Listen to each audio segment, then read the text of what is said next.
예언자 모세를 통해 내 아버지께서 세상에 주신 십계명을 인간이 다시 쓰고 있다. 십계명은 해체되어 왔고 왜곡되어 왔으며 새 의미가 부여되어 왔다. 그래서 인간은 죄를 눈감아줄 수 있게 되었다. 너는 거짓 신들을 우상화하며 이 일을 정당화한다.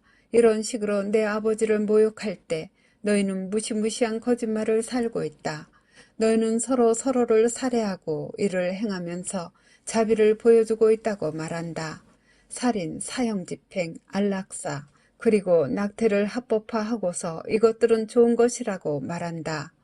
너희가 하느님의 신성한 율법을 함부로 변경함으로써 모든 생명의 저자인 하늘과 땅의 창조주에게 도전할 때 이는 최악의 악이다. 너희는 욕망을 더 많이 만족시키기 위하여 너희 것이 아닌 것을 약탈하며 가난한 자들에게서 훔친다.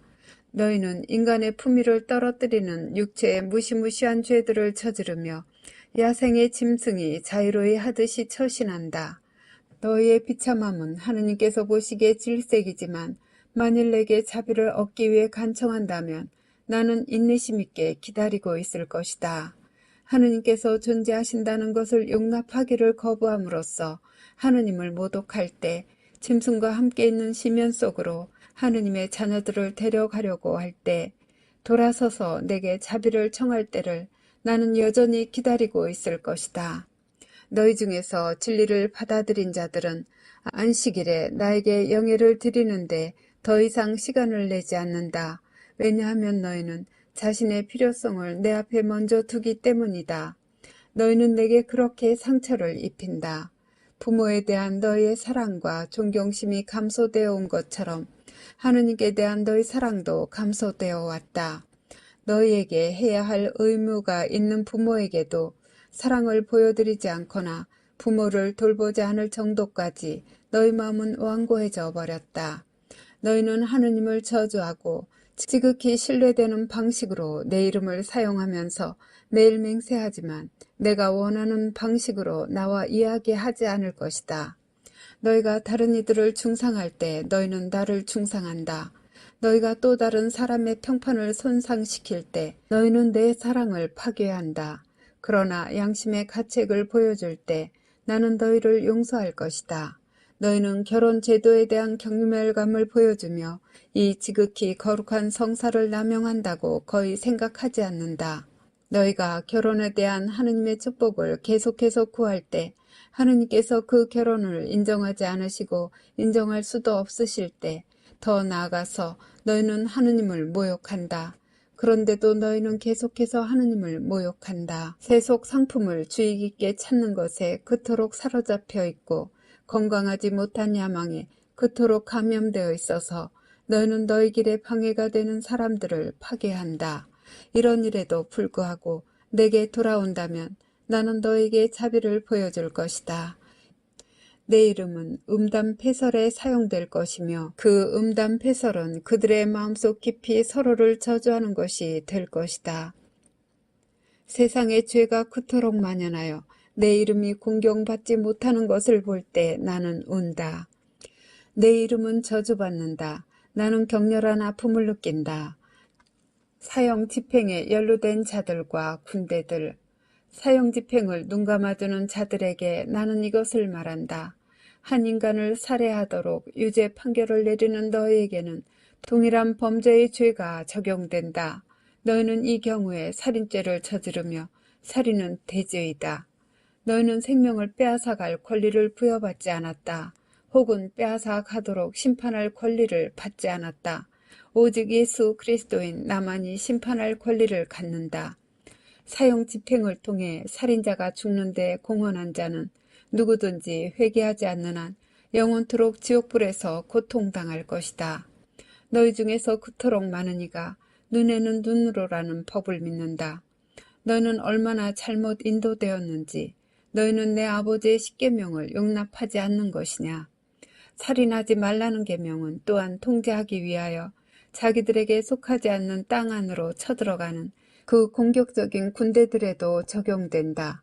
그 계명은 무지한 영혼들에게 총을 발사하고 죽이는 군대들에 적용된다. 이 모든 것은 살인이다. 살인은 내 아버지의 율법에 어긋난다. 내가 산이와 죽은 이를 심판하러 다시 오겠다고 말했을 때 그것은 말 그대로였다. 첫 번째 공심판은 나의 재림 때, 그때까지 지상에 살아남아 있는 모두를 그들이 하느님의 영광을 위해서 행한 바에 따라 심판할 것이다. 내 심판은 혹독할 것이다. 왜냐하면 그때쯤이면 나의 자비가 이미 세상에 충분히 내려졌기 때문이다. 세상은 각 사람이 다른 이들에 대해 갖고 있는 사랑의 생태에 의해 시험당할 것이며, 그 사랑은 하느님께 대한 그들의 사랑을 참되게 반영하는 것이고 그 척도이다. 나와 내 영원하신 아버지께서는 이 슬프고 공허하고 믿지 않는 세상의 태도를 보고 좌절을 느끼신다. 사람들은 영적 세계에 대해 완전한 망각과 그들의 삶에 있어서 참 목적의 결핍 속에 있다. 이제는 죄가 사사건건 정당화되고 있다. 죄는 더 이상 나쁜 걸로 인식되지 않고 있기 때문에 하느님의 계명이 온 세상에서 모욕되고 있다. 죄가 사사건건 정당화되고 있기에 사람들이 이제는 옳고 그름을 분간하지 못한다. 너희가 각양각색의 죄악을 감싸 안으면서 죄가 단지 인간의 실수로만 간주한다면 그 죄는 더욱 크고 심각한 죄로 이어질 것이며 결국에는 영적인 어두움과 하느님으로부터 떨어져 나가게 되리라. 그것은 내 영혼을 공허하게 만들 것이며 그 공허는 일종의 비참함을 불러오고 너는 그 비참함에서 빠져나오기 어려울 것이다. 어둠은 악으로부터 온다. 빛은 하느님으로부터 온다.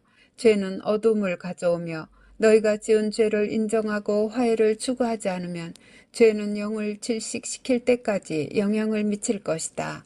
이 세상에 그 무엇도 영혼이 필요로 하는 위로를 주지 않을 것이며 또한 그럴 수도 없다. 영혼과 하느님 간의 화해만이 이러한 억압으로부터 해방될 수 있다. 죄가 존재한다는 것은 사실이다. 죄는 실제로 존재하며 그리스도의 재림 때까지 존속하리라. 그분께서 주신 십계명을 이해하는 하느님의 자녀들은 인간이 죄를 지을 때마다 언제나 하느님께 용서를 청해야만 한다는 사실을 알 것이다. 인간이 되풀이해서 하느님께 그분의 용서를 청해도 상관없는데 이것이 그분과의 일치를 유지할 수 있는 유일한 방법이기 때문이다. 영혼들을 포로로 잡아 그들이 구원되지 못하게 하는 게 사탄이 원하는 것이다. 성부 하느님, 지금 준비하여라. 왜냐하면 그날은 아무 때나 올 수 있기 때문이다. 내 계명에 순종하는 자들만이, 또한 그들의 죄에 대해 깊은 뉘우침을 보여주는 자들만이 구원될 수 있으며 구원될 것이다. 나는 증오와 미움으로 가득 찬 영혼 안에 존재할 수가 없다. 남에 대한 험담을 하지 말고 중상모략에 굴복하지 말며 내 자신을 남에 대한 심판관으로 내세우지 말고 내 거룩한 이름으로 다른 사람의 영혼을 비난하지 마라. 내가 나를 거스르면 우리 사이를 멀리 갈라놓을 암흑 속으로 곤두박질 치게 되리라. 그 멀어짐이 심해져서 내가 나로부터 더욱 떨어져 나갈 때 네가 정체를 식별할 수 없을 정도로 괴롭히는 듯한 감정인 그렇게도 깊은 고독감을 느끼리라. 그런 다음 너는 연옥과 지옥에 있는 영혼들이 겪고 있는 하느님으로부터의 분리를 느낄 것이다.